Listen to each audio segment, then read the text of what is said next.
কবিতা ক্ৰিয়েশ্যনলৈ আপোনালোক সকলোকে স্বাগতম জনাইছোঁ।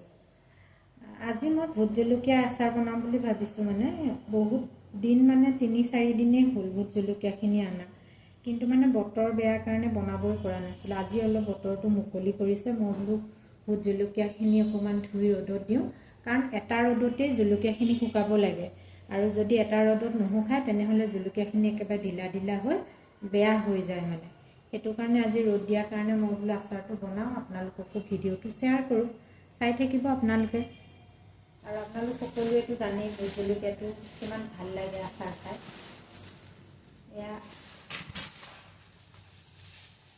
মই 1 পোৱাতকৈ বেছি আনিছোঁ, আধা কেজি নহয় আৰু 1 পোৱাতকৈ অকণমান বেছি আছে। এইখিনি বিৰাট জ্বলা, তাৰমানে জ্বলাকেইটা। কিছুমান ভোট জলকীয়া জ্বলা নাথাকে, কিন্তু এইটো অৰুণাচলৰ হয়, সেইটো কাৰণে ইয়াৰ জ্বলাটো বহুত বেছি। তাৰমানে এতিয়া মই অকণমান ধুই ঠাৰিৰ সৈতে ধুম, ঠাৰিটো গুচাই ধুলে তাৰমানে জলকীয়াৰ ভিতৰত পানী সোমালে আচাৰটো বেয়া হ'ব, কাৰণে ঠাৰিৰ সৈতে মই জলকীয়াখিনি ধুই লওঁ।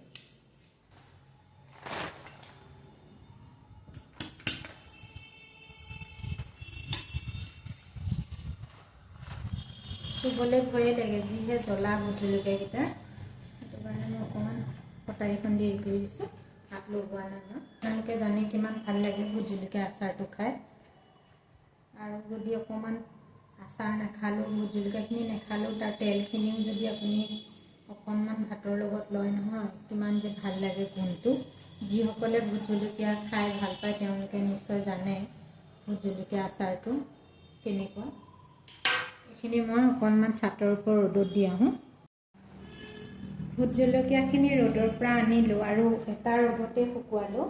মই কৈছিলোঁ এটা ৰ'দতে শুকাব লাগিব, নহ'বা জলকীয়াটো ঢিলা ঢিলা হৈ যায়, তেতিয়া তাৰমানে আচাৰ বনাবলৈ অকণমান বেয়া হয়। চাওক, এটা ৰ'দতে শুকালে আৰু জলকীয়াখিনি একে ধুনীয়া হৈ গৈছে। আৰু একে পানীটো থাকিব নালাগে। একচুৱেলি মানে আচাৰ বনালে সকলোৱে জানেই পানী থাকিলেতো আচাৰটো বেয়া হৈ যাব, সেইটো কাৰণে পানীটো থাকিব নালাগে। এয়া চাওক, এতিয়া মই ঠাৰিৰ সৈতে ধৰি কাটিম, কাৰণ বিৰাট জ্বলাটো, আৰু মই হাতত গ্ল'ভ পিন্ধি লৈছোঁ। আপোনালোকে চাই থাকিব ভিডিঅ'টো। আৰু ভোট জলকীয়াটো কাটিব হ'লে মানে এনেকুৱা কেঁচি এখন ল'ব লাগে, কাৰণ বিৰাট জ্বলা। এই জ্বলাটো যদি আপোনাৰ হাতত লাগে তেনেহ'লে মানে একেবাৰে হাতখন জ্বলি যাব, পুৰিব অলপমান। সেইটো কাৰণে এনেকৈ ঠাৰিডালত ধৰিব। গুটিৰ সৈতে ভোট জলকীয়া আচাৰটো কৰিলে খাবলৈ খুব ভাল লাগে। ভোট জলকীয়াখিনি মই মিহি মিহিকৈ কাটি ল'লোঁ। এতিয়া মই তেল দিম। তেলটো মই কেঁচা তেলেই ব্যৱহাৰ কৰিম। মই সাধাৰণতে আচাৰত কেঁচা তেলেই ব্যৱহাৰ কৰোঁ। মই গৰম তেলটো খুব কমহে দিওঁ আচাৰত। কেঁচা তেল দিলে মানে ভোট জলকীয়াৰ গুণটো খুব ধুনীয়া এটা ওলায়। এতিয়া ভোট জলকীয়াখিনি মই বটলত ভৰাই দিম।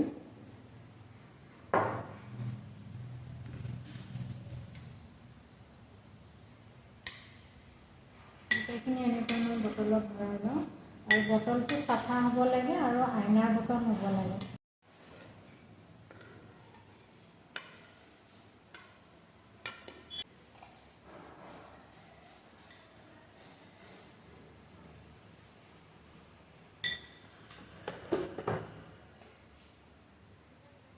নিমখ দিয়াৰ পিছত ইয়াতে মই তেল দিম, কেঁচা তেল।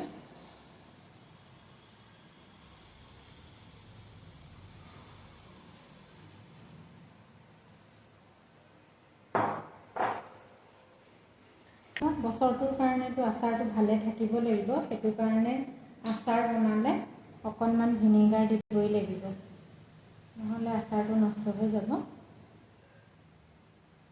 1 চামুচ ভিনেগাৰ দিছোঁ। এনেকৈ লৰাই দিব।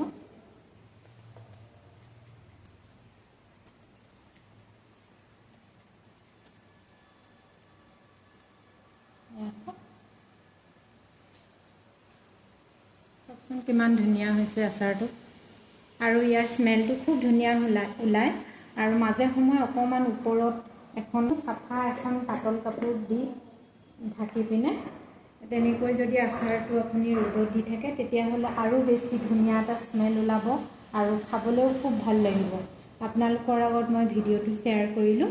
যদি আপোনালোকে ভিডিঅ'টো ভাল পাইছে তেনেহ'লে এটা লাইক দিব, কমেণ্ট কৰিব, শ্বেয়াৰ কৰিব আৰু লগতে মোৰ চেনেলটো ছাবস্ক্ৰাইব কৰিব বুলি আশা কৰিলোঁ। তেনেহ'লে আজিলৈ আহোঁ আৰু এটা নতুন ৰেচিপিৰ ভিডিঅ' আপোনালোকৰ মাজলৈ লৈ অহাৰ প্ৰতিশ্ৰুতিৰে। Bye bye.